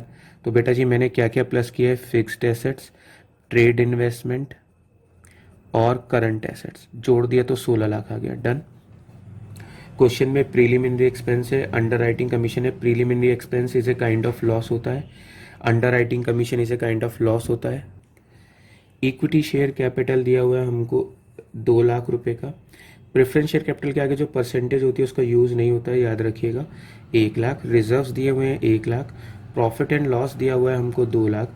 डिबेंचर्स दिए हैं, करंट लाइबिलिटी दी है। तो डिबेंचर्स तो लॉन्ग टर्म डेट में आ गए, डिबेंचर्स दिए हैं 8 लाख के, तो भैया जी मैं डिबेंचर्स को यहाँ पे ले लेता हूँ। अब रही बात मुझे निकालने की शेयर होल्डर फंड, तो मैं क्या क्या ले रहा हूँ, इक्विटी शेयर कैपिटल के 2 लाख ले रहा हूँ, प्रेफरेंस शेयर कैपिटल के मैं 1 लाख रुपए ले रहा हूँ। डन। इसके अलावा प्रेफरेंस शेयर कैपिटल का रिजर्व के 1 लाख और प्रॉफिट एंड लॉस के 2 लाख लूंगा, ये मैंने सब कुछ ले लिया। इसके अलावा 40,000 रुपये अंडर राइटिंग कमीशन के और 60,000 रुपये प्रीलिमिनरी एक्सपेंस के माइनस करूंगा। डन जी, ये दो चीज़ों को मैं माइनस कर रहा हूँ। तो आप ये दो चीज़ें याद रखिएगा, ये प्रीलिमिनरी एक्सपेंस है और ये अंडर राइटिंग कमीशन है जिन्हें मैं घटा रहा हूँ। तो 2 लाख, 3 लाख, 4 लाख, 6 लाख, 6 लाख में से एक गए तो ये कितना बचेगा, 5 लाख रुपए। तो शेयर होल्डर फंड 5 लाख है। डन। अब मुझे निकालना क्या है भैया जी, मुझे डेट इक्विटी रेशियो निकालना है। डेट इक्विटी रेशियो का फार्मूला बोलो sir, long term debt upon share holder fund. तो भैया जी लॉन्ग टर्म डेट तो 8 लाख रुपए के हो गए और शेयर होल्डर फंड 5 लाख रुपए का हो गया। अगर मैं इसको करता हूँ तो 1.6:1 आएगा, तो इसका आंसर हो गया बी। प्रॉपराइटरी रेशियो का फार्मूला आप कहोगे सर फार्मूला होता है share holder fund upon total assets. तो बेटा जी शेयर होल्डर फंड कितना है सर, वो तो 5 लाख रुपए और टोटल एसेट्स कितनी है सर, 16 लाख रुपए की है। इनटू 100 कर देते हैं तो बेटा जी आंसर आएगा 31.25%। क्वेश्चन में यहाँ पर हमको total assets to debt ratio निकालना है। Total assets to debt ratio निकालना है तो इसका फार्मूला सर, टोटल एसेट्स को डिवाइड कर दीजिए लॉन्ग टर्म डेट से। तो बेटा जी टोटल एसेट्स तो 16 लाख की हैं सर, लॉन्ग टर्म डेट हमारे पास हैं 8 लाख रुपए के, तो बेटा जी इसका आंसर हो गया 2:1। तो यहाँ पर हमारा ऑप्शन है ए। जी बेटा जी, हमारे पास एक और पैराग्राफ है, उसके बेसिस पे हमें debt equity ratio, proprietary ratio, total assets to debt ratio निकालना है। तो बेटा जी मुझे ये सब फार्मूले कैलकुलेट करने के लिए एक तो शेयर होल्डर फंड मालूम होना चाहिए, एक लॉन्ग टर्म डेट मालूम होना चाहिए, इसके अलावा एक टोटल एसेट्स मालूम होनी चाहिए। क्वेश्चन में मुझे इक्विटी शेयर कैपिटल दिया है 1,50,000, तो वो तो मेरे शेयर होल्डर फंड में आ जाएगी, प्लस कर लिया। प्रेफरेंस शेयर कैपिटल दिया है 50,000, ये शेयर होल्डर फंड के अंदर आ जाएगी। क्वेश्चन में जनरल रिजर्व दिया हुआ है, ये शेयर होल्डर फंड में आ जाएगा 1 लाख रुपए। उसके बाद मुझे एक्यूमुलेटेड प्रॉफिट दिया, ये भी शेयर होल्डर फंड में आएगा 60,000 रुपये। डिबेंचर दिए हैं जो कि लॉन्ग टर्म डेट में आएंगे 1,50,000 रुपये के। क्रेडिटर और एक्सपेंस हैं ये करंट लाइबिलिटी में आएंगे। क्रेडिटर जो है वो 80,000 रुपये के हैं। इसके अलावा जो एक्सपेंसेस पेबल हैं वो आउटस्टैंडिंग एक्सपेंस को बोलते हैं, तो हमारे पास करंट लाइबिलिटी निकल कर आ जाएगा 1 लाख रुपए का। इसके अलावा और कुछ प्रीलिमिनरी एक्सपेंस हैं जो कि हमने अभी तक राइट ऑफ नहीं किए हैं, तो उन्हें माइनस कर देंगे 10,000। तो फाइनली अगर मैं इन सबको कैलकुलेट करूं 150, 2 लाख, 3 लाख, 360 में से 10 जाएंगे तो share holder fund will be 3,50,000। इसमें लॉन्ग टर्म डेट में और कुछ नहीं आया तो 1,50,000। अब आप जानते हो कि total assets is equal to क्या होता है, share holder fund plus long term debt plus CL, सारी लाइबिलिटीज को जोड़ दो। शेयर होल्डर फंड 3,50,000 रुपये का है, लॉन्ग टर्म डेट 1,50,000 रुपये का है, सीएल दिया हुआ है 1 लाख रुपये का। अगर हम इन सब का सम कर दें तो मेरे पास क्या आ जाएगा, टोटल एसेट्स आ जाएंगी 6 लाख। बताओ भैया जी फार्मूला क्या है सर, फार्मूला है हमारे पास डेट इक्विटी रेशियो का फार्मूला है long term debt upon share holder fund. Long term date हो गया 1,50,000, शेयर होल्डर फंड हो गया 3,50,000। क्या मैं 0 से 0 कट कर सकता हूँ, तो आप कहेंगे यस सर। 15:3 35, और छोटा करें 5 से डिवाइड करें तो बेटा जी 3:7 आ जाएगा। तो इसका आंसर है बी। यहाँ पर प्रॉपर्टी रेशियो, इसका फार्मूला होता है share holder fund upon total assets. तो बेटा जी शेयर होल्डर फंड कितना दिया हुआ है 3,50,000, टोटल एसेट्स कितना दिया हुआ है बेटा जी 6,00,000 रुपये, इंटू 100 करेंगे तो बेटा जी आंसर आएगा 58.33%। उसके बाद हमें total assets to debt ratio निकालना है। Total assets to debt ratio अगर हमको कैलकुलेट करना है बेटा जी तो इसका फार्मूला क्या है सर? इसका फार्मूला है total assets divide by long term debt. तो बेटा जी टोटल एसेट्स कितना दिया हुआ है? टोटल एसेट्स है 6,00,000। लॉन्ग टर्म डेट बेटा जी कितना दिया हुआ है? लॉन्ग टर्म डेट है 1,50,000। अगर सॉल्व करेंगे तो 4:1 आएगा। तो इसका आंसर आ रहा है बेटा जी डी।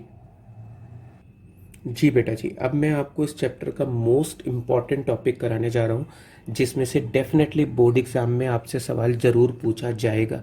ये इस चैप्टर का बहुत इंपॉर्टेंट टॉपिक है। स्टूडेंट का ये वीक पॉइंट है, स्टूडेंट इसकी प्रैक्टिस नहीं करता। हालांकि मैंने इसके ऊपर स्पेशली एक वीडियो बनाया है, case study number 9 ratio analysis का, और केस स्टडी नंबर 3। आप उन वीडियोस को मेरे चैनल की प्लेलिस्ट पे जाकर देख सकते हैं। आप जाएंगे मेरे चैनल की प्लेलिस्ट पे, रेशियो एनालिसिस केस स्टडी मिलेगा। उसमें आपको केस स्टडी नंबर आपको 4 और 9 दोनों बहुत इंपॉर्टेंट है। आप देखेंगे तो डेफिनेटली आपको बहुत अच्छी लगेंगी ये वीडियोस। फिर भी मैंने वो पॉइंट जो उसमें समझाए हैं वो मैंने इस वीडियो में भी कवर अप कर लिए हैं।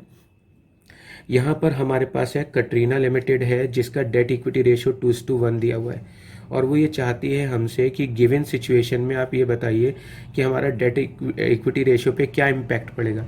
यानी अगर हम इक्विटी शेयर इशू करें तो हमारा रेशियो इंप्रूव होगा, डिक्लाइन होगा, नो इफेक्ट, या नन ऑफ दिस। इसी तरीके से 1, 0, 3, 4, 5, 6, 7, 8 ये कुछ केसेस हैं जो इससे रिलेटेड हैं और आपको सिखाने के लिए मैंने इस वीडियो में कवर अप किए हैं। तो बेटा जी डेट इक्विटी रेशियो का हमें फार्मूला क्या है सर? डेट इक्विटी रेशियो का फार्मूला होता है long term debt upon share holder fund. बेटा जी इसका आंसर दिया हुआ है 2:1। मैंने पूछा कि क्या मैं 2:1 को ऐसे लिख सकता हूँ 2/1? तो आप कहेंगे हाँ। तो क्या बेटा जी मैं 2 को 2,00,000 रुपीज़ लिख सकता हूँ? तो आप कहेंगे हाँ। 1 को 1,00,000 लिख सकता हूँ? तो हाँ। सर आप 2 को 2,00,000 क्यों मान रहे हैं? बेटा जी आपको अच्छे से मैं प्रैक्टिकली क्वेश्चन को सॉल्व करके दिखा दूं, इसलिए मैं कुछ डिजिट एज्यूम कर रहा हूँ। सर क्या हम 2,00,000 को 20,000 या 2,000 भी एज्यूम कर सकते हैं? हाँ जी बेटा, आप 1,00,000 को 10,000 1,000 भी एज्यूम कर सकते हैं। डन। यहाँ पर हमें बेटा जी दिया हुआ है कि हमने इक्विटी शेयर इशू किए, इसकी वजह से हमारा रेशियो इंप्रूव होगा, डिक्लाइन होगा, नो इफेक्ट, या नन ऑफ दिस। बेटा जी आपको एक चीज़ अच्छे से समझनी पड़ेगी। वो क्या चीज़ है बेटा जी? अगर हमारे लॉन्ग टर्म डेट इंक्रीज हो रहे हैं, ये ऊपर वाली चीज़ इंक्रीज हो रही है, तो हमारा आंसर भी इंक्रीज आएगा। तो यहाँ पर मैं आपको शॉर्ट में बता देता हूँ, अगर आपका लॉन्ग टर्म डेट इंक्रीज हो रहा है तो आपका आंसर भी इंक्रीज ही आएगा, और अगर लॉन्ग टर्म डेट डिक्रीज हो रहा है तो आंसर भी आपका डिक्रीज आएगा। डन। दूसरी चीज़, अब नीचे शेयर होल्डर फंड, अगर ये चीज़ नीचे वाली चीज़ इंक्रीज होगी तो आपका रेशियो डिक्रीज आएगा। यानी शेयर होल्डर फंड अगर आपका इंक्रीज होता है तो आपका मेन आंसर डिक्रीज आएगा, और इसके उल्टा अगर शेयर होल्डर फंड डिक्रीज हो जाए तो आपका मेन आंसर इंक्रीज आएगा। तो आप ऐसे भी समझ सकते हैं। यहाँ पर मैंने इक्विटी शेयर इशू किए, अगर मैं इक्विटी शेयर इशू करूंगा तो मेरा शेयर होल्डर फंड इंक्रीज हो जाएगा। अगर मेरा शेयर होल्डर फंड इंक्रीज होगा, नीचे वाली चीज़ इंक्रीज होगी, तो मेरा आंसर छोटा आएगा, यानी डिक्रीज आएगा। चलो मैं इसे सॉल्व करके दिखाता हूँ। बेटा जी मान लो कि मैंने 1,00,000 रुपए के इक्विटी शेयर इशू किए। अगर मैं 1,00,000 के इक्विटी शेयर करूंगा तो बेटा जी मैं क्या एंट्री बनाऊंगा? Bank account debit to equity share capital. कितने रुपए के शेयर इशू किए बेटा जी? मैंने 1,00,000 रुपए के। अगर मैं 1,00,000 के शेयर इशू कर दूं तो ऐसे में 103 पर क्या फ़र्क पड़ेगा? बेटा जी जो मेरा लॉन्ग टर्म डेट है और अपॉन शेयर होल्डर फंड है, मेरे लॉन्ग टर्म डेट पे तो इसका कोई फ़र्क पड़ेगा नहीं, तो वो तो एज इट इज़ 2,00,000 ही रहेगा। लेकिन जो मेरा शेयर होल्डर फंड है वो 1,00,000 का है, और मेरे इक्विटी शेयर इशू करने से मेरा शेयर होल्डर फंड इंक्रीज हो जाएगा। तब उस कंडीशन में बेटा जी 2,00,000 को 2 से डिवाइड करेंगे तो मेरा आंसर आएगा बेटा जी 1:1। पहले आंसर आ रहा था 2:1, अब आंसर आ रहा है 1:1, यानी मेरा आंसर क्या हो रहा है? डिक्लाइन हो रहा है। डन। आइए बेटा जी 104 में दोबारा समझते हैं इसको। यहाँ पे हमारा डेट इक्विटी रेशियो का फार्मूला क्या है sir? Long term debt upon share holder fund. नीचे टीचर ने कहा है हमें डेटर से कैश रिसीव हुआ है। मान लीजिए बेटा जी मुझे डेटर से 1,00,000 रुपये रिसीव हुए। अगर मुझे डेटर से 1,00,000 रुपये रिसीव हुए हैं तो मैं जनरल एंट्री क्या बनाऊंगा? व्हाट कम्स इन क्या है? कैश। गिवर कौन है? डेटर। तो एंट्री बनेगी cash account debit to debtor. अब बेटा जी ना तो कैश का और ना ही डेटर का लॉन्ग टर्म डेट पर या शेयर होल्डर फंड पे कोई फर्क पड़ेगा। तो लॉन्ग टर्म डेट 2 लाख है और शेयर होल्डर फंड 1 लाख है, तो एज इट इज आंसर क्या आएगा 2:1। तो इसका आंसर आएगा बेटा जी no change 105। Debt equity ratio बेटा जी फार्मूला क्या है sir, long term debt upon share holder fund. तो बेटा जी यहाँ पर हमें दिया है कि हमने रिडम्पशन का मतलब होता है बेटा जी पेमेंट करना। हमने डिबेंचर्स का पेमेंट कर दिया है। अगर हम डिबेंचर का पेमेंट करेंगे तो बेटा जी पब्लिक से अपने डिबेंचर वापस ले लेंगे। तो एंट्री बनेगी debenture account debit to bank. Public को पैसा वापस लौटा रहे हैं तो बेटा जी पैसा जा रहा है। मान लीजिए मैंने 1 लाख रुपए का डिबेंचर्स का पेमेंट कर दिया। अगर मैं डिबेंचर का पेमेंट करूंगा तो बेटा जी मेरे जो लॉन्ग टर्म डेट है वो 2 लाख थे। 1 लाख रुपए लौटाने से मेरे लॉन्ग टर्म डेट कितने रह जाएंगे अब 1 लाख। पहले 2 लाख थे, 1 लाख का पेमेंट कर दिया तो कितने रह गए 1 लाख। शेयर होल्डर फंड पे कोई फर्क पड़ा नहीं तो मेरा शेयर होल्डर फंड 1 लाख ही रहेगा। तो मेरा आंसर आएगा 1:1। पहले मेरा आंसर आ रहा था 2:1, अब आंसर आ रहा है 1:1, यानी आंसर क्या आ रहा है बेटा जी डिक्लाइन आ रहा है। डन। यहाँ पर आते हैं 106 पर बेटा जी डेट इक्विटी रेशियो का formula sir, long term debt upon share holder fund. तो बेटा जी यहाँ पर देखते हैं इस पॉइंट में क्या लिखा है। इसने कहा है कि हमने डिबेंचर्स का पेमेंट किया है bye conversion into equity share, यानी हमने डिबेंचर्स की पेमेंट के बदले में शेयर्स दे दिए। तो बेटा जी क्या एंट्री होगी, अगर मैं डिबेंचर की पेमेंट करूंगा तो बेटा जी पब्लिक से डिबेंचर वापस ले लूंगा। मान लो मैंने 1 लाख रुपए के डिबेंचर्स को बदले में इक्विटी शेयर दे दिए, तो ऐसे में बेटा जी डिबेंचर तो वापस आ रहे हैं और इक्विटी शेयर इशू हो रहे हैं। तो ऐसे में मेरा शेयर होल्डर फंड पे क्या फ़र्क पड़ेगा और लॉन्ग टर्म डेट पे क्या फ़र्क पड़ेगा। लॉन्ग टर्म डेट 2 लाख का था, 1 लाख का पेमेंट होने से बेटा जी अब ये कितना रह जाएगा 1 लाख। और जो हमारा शेयर होल्डर फंड था बेटा जी वो 1 लाख था। 1 लाख का पेमेंट 1 लाख का इक्विटी शेयर इशू करने से मेरा शेयर होल्डर फंड 1 लाख से 1 लाख 2 लाख हो जाएगा। तो मेरा आंसर आएगा 1:2, यानी कि पहले मेरा आंसर आ रहा था बेटा जी 2:1, अब आ रहा है 1:2, यानी कि आंसर डिक्लाइन हो रहा है। डन। 107 पर आते हैं बेटा जी। यहाँ पर हमारा डेट इक्विटी रेशियो का फार्मूला अब आप जान गए हो कि long term debt upon share holder fund है। देखते हैं कि नेक्स्ट पॉइंट का क्या फ़र्क पड़ेगा। इसने कहा है कि हमने शेयर इशू करके फिक्स्ड एसेट्स खरीदी है। मान लो बेटा जी मैंने मशीन खरीदी है, तो मैंने अगर मशीन खरीदी है तो मेरे पास आ रहा है मशीन और बदले में मैंने क्या दे दिए शेयर इशू कर दिए। तो बेटा जी मेरे पास मशीन आ रही है 1 लाख रुपए की और मैंने शेयर इशू कर दिए 1 लाख के। तो बेटा जी इसका लॉन्ग टर्म डेट पे तो कोई फर्क पड़ेगा नहीं, तो लॉन्ग टर्म डेट तो 2 लाख एज इट इज रहेंगे। शेयर इशू किए हैं तो हमारा शेयर होल्डर फंड 1 लाख था और शेयर इशू करने से हमारा शेयर होल्डर फंड 1 लाख से और बढ़ जाएगा, तो कितना हो जाएगा 2 लाख। तो मेरा आंसर क्या आएगा 1:1। पहले आ रहा था 2:1, अब आ रहा है 1:1, यानी आंसर क्या हो रहा है डिक्लाइन हो रहा है। 108 पर आते हैं डेट इक्विटी रेशियो। तो long term debt upon share holder fund. यहां पर बेटा जी मैंने 50% तो शेयर इशू किए हैं और 50% के डिबेंचर इशू किए हैं एसेट्स को खरीदने के लिए। मान लीजिए बेटा जी अब मैं मान लेता हूं कि मैंने बेटा जी बिल्डिंग खरीदी है 2 लाख की। बेटा जी अगर मैं बिल्डिंग खरीदूंगा 2 लाख की तो मेरे पास आ क्या रहा है बिल्डिंग, और मेरे पास से जा क्या रहा है इक्विटी शेयर कैपिटल। आप प्रेफरेंस शेयर कैपिटल भी मान सकते हैं। इसके अलावा बेटा जी क्या हुआ यहाँ पर, मैंने क्या दिया है डिबेंचर्स इशू कर दिए। तो मैंने 1 लाख के डिबेंचर्स दे दिए और 1 लाख के इक्विटी शेयर दे दिए। तो अब इसका इम्पैक्ट क्या पड़ेगा, मेरे लॉन्ग टर्म डेट 2 लाख के थे, डिबेंचर इशू करने से वो कितने हो जाएंगे 3 लाख। मेरा शेयर होल्डर फंड 1 लाख था, इक्विटी शेयर इशू करने से मेरा शेयर होल्डर फंड बढ़कर कितना हो जाएगा 2 लाख। मेरा आंसर आएगा 1.5:1। पहले आ रहा था 2:1, अब आ रहा है 1.5:1, यानी आंसर क्या आ रहा है डिक्लाइन आ रहा है। तो बेटा जी इस टाइप के क्वेश्चन को याद करने के लिए, अच्छे से समझने के लिए आप ये कंसेप्ट अच्छे से याद रखिएगा कि अगर लॉन्ग टर्म डेट ऊपर वाली चीज़ इंक्रीज हो रही है तो आंसर इंक्रीज आएगा, अगर लॉन्ग टर्म डेट डिक्रीज हो रहे हैं तो आंसर भी डिक्रीज होगा। शेयर होल्डर फंड इंक्रीज हो रहा है, जहाँ जहाँ शेयर होल्डर फंड इंक्रीज हुआ है वहाँ वहाँ देखो आंसर डिक्रीज आ रहा है, और जहाँ पे हमारा शेयर होल्डर फंड डिक्रीज होगा वहाँ पे आंसर इंक्रीज आएगा। डन बेटा जी। आइए बेटा जी यहाँ पर हमको इंटरेस्ट कवरेज रेशियो निकालना है। इंटरेस्ट कवरेज रेशियो का फार्मूला क्या होता है बेटा जी, इंटरेस्ट कवरेज रेशियो का फार्मूला होता है net profit before interest tax upon interest. Done. और इसका सही आंसर है बेटा जी बी। यहाँ पर इसने कहा है इंटरेस्ट कवरेज रेशियो निकालिए, हमको net profit before interest tax दिया हुआ है, कैपिटल एम्प्लॉयड दिया हुआ है, 10% के हिसाब से डिबेंचर दिए हैं। डिबेंचर की जगह बैंक लोन भी आ सकता है, पब्लिक डिपॉजिट भी आ सकता है। तो बेटा जी इसका फार्मूला क्या है, अगर मुझे 110 सॉल्व करना है तो यहाँ पे net profit before interest tax कितना दिया हुआ है, 4 लाख रुपए का।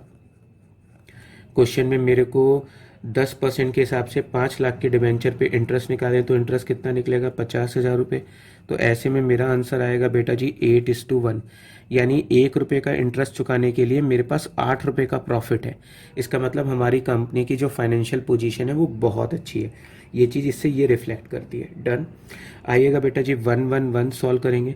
यहाँ पे भी हमको इंटरेस्ट कवरेज रेशो निकालना है। फार्मूला आप जानते हो, net profit before interest tax upon interest.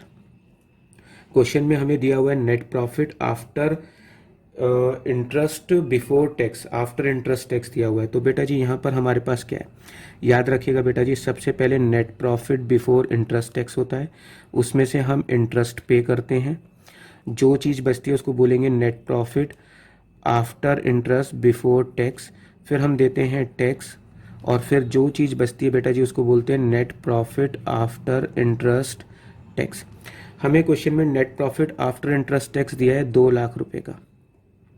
Capital employed है, 10% के हिसाब से डिवेंचर दिए, तो 10% के हिसाब से अगर हम इंटरेस्ट निकालें तो कितना निकलेगा, 50,000 रुपये। तो बेटा जी हमको इंटरेस्ट क्वेश्चन में मिल गया, बस हमको net profit before interest tax find out करना है, ये चीज़ फाइंड आउट करनी है। क्वेश्चन में लिखा हुआ है टैक्स 50% है, इसका मतलब बेटा जी अगर हम 100 रुपये कमाते हैं तो हम सरकार को कितने परसेंट टैक्स देते हैं, 50%। मान लीजिए मैं 100 रुपये कमाता हूँ बेटा जी, तो मैं गवर्नमेंट को कितना टैक्स देता हूँ, 50 का। तो बेटा जी 100 रुपये कमाता हूँ, 50 रुपीज़ का टैक्स देता हूँ, तो बेटा बचेगा कितना, 50। तो यानी अगर मैंने 50 रुपये का टैक्स दिया तो 50 रुपये ही बचे होंगे, तो जितना बचा है यानी कि उतना ही टैक्स दिया है। तो यानी मैंने अगर 2 लाख रुपये बचे हैं तो मेरा टैक्स कितना गया होगा, वो भी 2 लाख का गया होगा। अब मैं 2 लाख में 2 लाख प्लस कर दूँ तो बेटा जी यहाँ कितना आ जाएगा, 4 लाख। और 4 लाख में अगर मैं 50,000 प्लस कर दूँ तो बेटा जी net profit before interest tax कितना आ जाएगा, 4,50,000। और मैं इसको इससे सॉल्व करूंगा तो बेटा जी आंसर आएगा 9:1, यानी यहाँ पर मेरा आंसर आ रहा है बेटा जी 9:1। सर अगर परसेंटेज 50 की जगह कोई और होती तो बेटा जी मेरे को पता है आपको ये प्रॉब्लम आएगी, इसलिए उसको सिखाने के लिए भी मैंने 112 क्वेश्चन रखा है। इंटरेस्ट कवरेज रेशियो है net profit before interest tax upon interest, ये फार्मूला है। क्वेश्चन में net profit after interest tax 2 lakh है, कैपिटल एम्प्लॉयड 8 लाख है, 10% के हिसाब से डिबेंचर है 5 लाख के। तो बेटा जी 5 लाख पे 10% इंटरेस्ट कितना हो गया, 50,000। अब मुझे क्या चाहिए, टैक्स का रेट दिया है 50%। अब मुझे निकालना है नेट प्रॉफिट, तो बेटा जी क्या करूं, net profit before interest tax. सबसे पहले हम क्या देते हैं इसमें, सर हम इंटरेस्ट देते हैं, फिर जो बचेगा उसमें हम क्या देंगे, टैक्स देंगे, फिर जो बचेगा उसे क्या बोलेंगे, net profit after interest tax, net profit after interest before tax. तो बेटा जी क्वेश्चन में net profit after interest tax कितना दिया हुआ है, 2 लाख। क्वेश्चन में लिखा हुआ है कि हम टैक्स कितना देते हैं सरकार को, 60%। बेटा जी अगर मैं 100 रुपये कमाता हूँ तो सरकार को टैक्स कितना देता हूँ, 60 रुपीज़ का। तो बेटा जी मेरे पास बचेगा कितना, 40। तो यानी दिस अमाउंट इक्वल टू 40 है। जैसे ये अमाउंट 50 के बराबर है तो मैं ऐसे ऐसे भी सॉल्व कर सकता हूँ, 2 लाख इक्वल टू 50 है, 2 लाख इक्वल टू 50 है, तो 50 इज इक्वल टू कितना होगा, डन। तो 2 लाख ही आ जाएगा। ऐसे ही मैं यहाँ पे करके दिखा रहा हूँ, 2 लाख इक्वल टू किसके है, 40 के है। तो 2 लाख इक्वल टू 40 है तो 60 के इक्वल कितना होगा, अगर मैं इसको कैलकुलेट करूंगा तो बेटा जी ये निकल कर आएगा 3 लाख रुपए। अब मैं 2 लाख में 3 लाख जोड़ देता हूँ तो ये कितना आएगा बेटा जी, 5 लाख रुपए। फिर मैं इसमें इंटरेस्ट जोड़ देता हूँ बेटा जी 50,000 रुपये, तो ये आ जाएगा मेरे पास 5,50,000 रुपये। तो यहाँ पर बेटा जी 5,50,000 आ गया। 5,50,000 को डिवाइड कर दीजिए 50,000 से तो आंसर आएगा 11:1। तो इसका आंसर आ रहा है बेटा जी डी। तो बेटा जी ये था आज का वीडियो सॉल्वेंसी रेशियो के ऊपर, जिसमें मैंने 62 मोस्ट इंपॉर्टेंट क्वेश्चन कराए हैं। मेरी कोशिश ये थी कि इस वीडियो को देखने के बाद आपको कभी कोई और वीडियो देखना ना पड़े और आपको सॉल्वेंसी रेशियो पे इतनी ज़बरदस्त कमांड बन जाए कि एग्जाम में से रिलेटेड कोई भी एमसीक्यू आए आप आसानी से उसको सॉल्व कर पाएँ। बेटा जी अगर ये वीडियो आपको अच्छा लगा हो तो चैनल को सब्सक्राइब करिएगा, और वीडियो सच में यूज़फुल है तो इसे अपने और फ्रेंड्स के साथ शेयर करिएगा, सो दैट कि सबको इसका बेनिफिट मिल पाए। बेटा जी अगर बेटा आपको ये वीडियो अच्छा लगा है तो प्लीज़ सब्सक्राइब द चैनल और इस वीडियो को अपने फ्रेंड्स के साथ ज्यादा से ज्यादा शेयर करें।